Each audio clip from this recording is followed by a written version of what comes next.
Muito boa tarde, como é que vocês estão? Tudo bem por aí? Vamos hoje, nesta tarde, para Provérbios capítulo 17 e a gente vai fazer algumas reflexões em alguns versículos deste capítulo. E vamos começar pelo verso 1 do capítulo 17 de Provérbios, que começa nos dizendo assim: Melhor é um bocado seco e com ele a tranquilidade do que a casa cheia de vítimas com contenda. Melhor é um bocado seco e com ele a tranquilidade do que a casa cheia de carnes com contenda, vai dizer uma outra versão da Bíblia. E aqui a gente vê um chamado e uma atenção nesse Provérbios em relação a nós para buscar esse lugar de paz interior. Ele diz: vocês buscam. Ele está dizendo aqui que a gente busca abundância material. Olha só, está buscando abundância material, mas se esquecendo que a verdadeira prosperidade está na paz que vem de Deus. Muitos que a gente conhece hoje vivem dessa mesma maneira. A gente observa em redes sociais casas luxuosas, mas há divisão, há grito, não há paz, não há tranquilidade. E algumas existem, a gente não generaliza, né?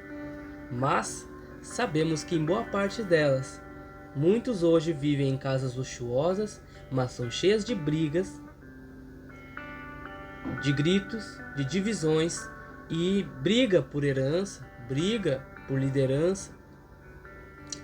Mas aqui Deus está nos chamando a atenção, o Espírito Santo está nos chamando a atenção. Voltem ao que é essencial, onde há paz, onde há tranquilidade, porque ali está o Senhor.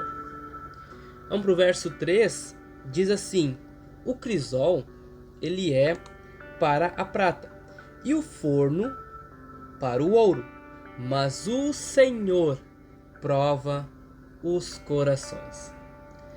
O crisol, no dicionário aqui, diz assim, que o crisol ele é um recipiente para fundir metais, melhor dizendo, e com fogo a temperatura elevada.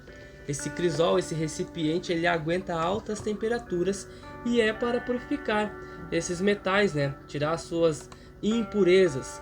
De uma forma figurada, crisol também ele pode ser um lugar ou circunstância apropriada para evidenciar as melhores qualidades de algo ou de alguém.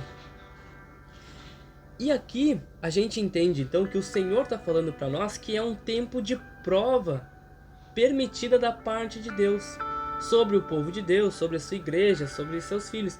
É uma permissão de Deus de tempo de prova, que seria esse crisol, esse momento em que aquilo que somos, aquilo que temos é provado e é purificado. Assim como o ouro é refinado no fogo, no forno, Deus está permitindo que certos processos revelem o verdadeiro caráter que há em nós. Lembra que a gente está nessa busca por sabedoria? E a busca por sabedoria faz com que a gente renuncie a algumas coisas. E dentro desse crisol, essas coisas que são renunciadas ou precisam ser renunciadas, elas vêm à tona. Não é para nos destruir, mas é para nos purificar.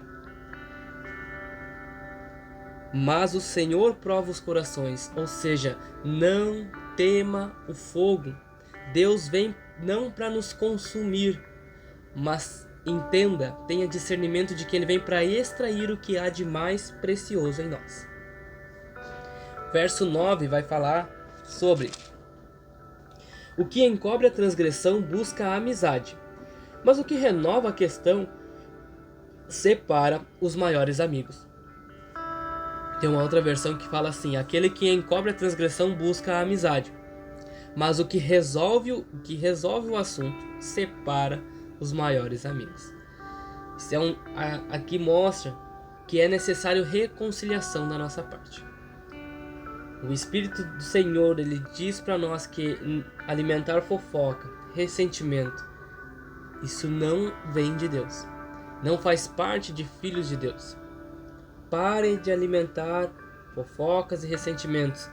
Deus cobre-nos com o seu amor e Ele não expõe por vaidade. Há relacionamentos que o inimigo destrói por causa disso, de fofocas, de ressentimento, de não perdoar, essas palavras más que são lançadas na nossa vida, ou a gente é usado para lançar essas palavras más muitas vezes, só causa destruição. Mas ele está nos convidando aqui a resolver o assunto. Seja um agente de cura, não de divisão. Então procurar a sabedoria, como estamos fazendo aqui nesses livros de Provérbios, é buscar então essa reconciliação, não somente com Deus, mas com o nosso próximo. Não causar divisão, porque Deus é um Deus de paz, Deus de amor. Ele é um Deus de onde há ordem, não onde há confusão. Verso 17. Em todo tempo amo o amigo, e na angústia nasce o irmão. Aqui temos uma outra reflexão bem interessante, que em todo tempo ama o amigo e para a hora da angústia nasce o irmão. Essa outra versão diz, né? Então não importa as circunstâncias, a gente vai estar junto. E como faltam essas amizades, né? Deus está levantando alianças divinas neste tempo, e a gente tem visto isso.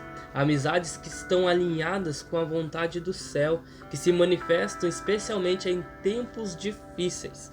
E esse é o momento exato da gente perceber os verdadeiros amigos, aqueles que estão ao nosso lado. O Senhor, Ele está revelando quem são esses verdadeiros.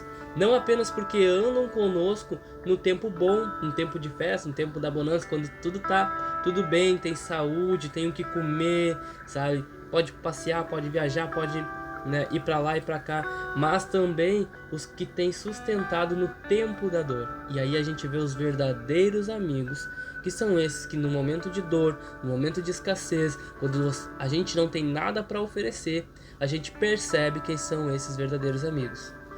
Honrar esses, porque Deus é quem tem plantado esses ao nosso lado. Verso 22. O coração alegre serve de bom remédio, mas o espírito abatido virá a secar os ossos. Tem uma cura aqui nesse verso de Provérbios 16. Há uma cura liberada nessa palavra aqui, que vem através da alegria.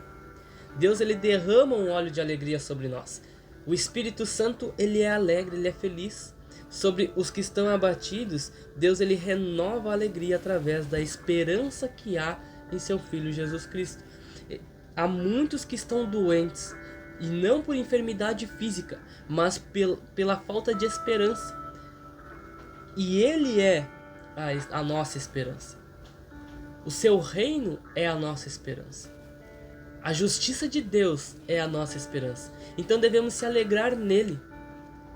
A gente estava afastado de Deus, e graças a Cristo, hoje podemos ter acesso ao Santo dos Santos. Devemos nos alegrar em Cristo. Devemos se alegrar nele, na esperança que ele nos traz, nesse Evangelho. E veremos, melhor dizendo, e veremos uma cura brotar até nos nossos ossos. Verso 27 e 28 diz: retém as suas palavras o que possui o conhecimento, e o homem de entendimento é de precioso espírito. Até o tolo, quando se cala, será reputado por sábio, e o que cerrar os seus lábios, por sábio. Deus, e o provérbio aqui, ele está nos chamando a sabedoria no falar. Já foi mencionado aqui nos outros capítulos, né? A prudência no falar, controlar a língua. Em tempos de muito barulho, muita gente falando, de muita confusão, muita gente dando a sua opinião, Deus, e o provérbio fala que vão se revelar as pessoas sábias, de precioso espírito, que possui conhecimento através do silêncio, através daquele que sabe reter as suas palavras. Muitos têm falado demais e ouvido de menos. Não têm escutado as coisas, não têm discernido as coisas no sentido espiritual também, mas têm falado demais, exposto aquilo que eles acham, aquilo que eles pensam e aquilo que eles têm vivido e seguem, mas não estão escutando as coisas para fazerem um discernimento, terem um entendimento e aí expor, sim, a sua ideia, aquilo que extraiu, aquilo que examinou dentro de si através do Espírito de Deus e colocado diante das pessoas. Muitos têm falado e a rede social ela tem facilitado muito nesse sentido para se propagar, dando voz a muitas pessoas. Mas o Espírito nos diz aqui: aprende a calar para discernir. Aprende a ouvir para saber o que falar. Aqui a gente vê mais uma vez Provérbios sendo um espelho para nós. E aí ele vai separando os que têm coração puro, os que buscam a paz, os que sabem perdoar e os que andam com sabedoria, daqueles que não têm sabedoria, daqueles que não querem paz.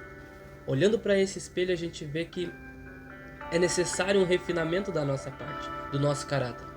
Mas sabendo que dentro desse refinamento, olhando para esse espelho e a gente reconhecendo aquilo que precisa ser mudado, sairemos como um ouro puro, um ouro que agrada a Deus, um ouro que glorifica o nome do Senhor, um ouro que glorifica o reino de Deus. Quem tem ouvidos para ouvir, ouça o que o Espírito diz à igreja. O Senhor não busca aparência, mas corações verdadeiros, que amem, que perdoem e que andem em sabedoria e temor do Senhor. Amém, meus irmãos? Uma ótima tarde, um ótimo sábado, que Deus abençoe você e a sua família. Forte abraço!